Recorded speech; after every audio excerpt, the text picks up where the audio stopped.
Which foot file is best to use at home is the question I'll be answering in this video. Hey everyone, my name is Deidré, I'm a podiatrist, and I want you to first consider, is it safe for you to do so? Let's first start off by taking a look at 3 different types of foot file. First, you have the common foot file, which has the rough and smooth side. Then you have the potato peeler, also known as the callus scraper. And then you have the cheese grater, also known as the callus remover. For dry skin, I recommend the basic or the common foot file. For mild to medium hard skin, then I recommend the callus remover.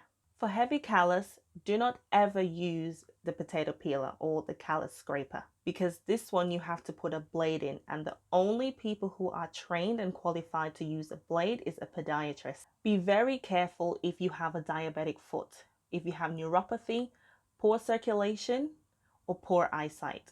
You don't want to cause an injury or damage healthy tissue. Thank you for watching.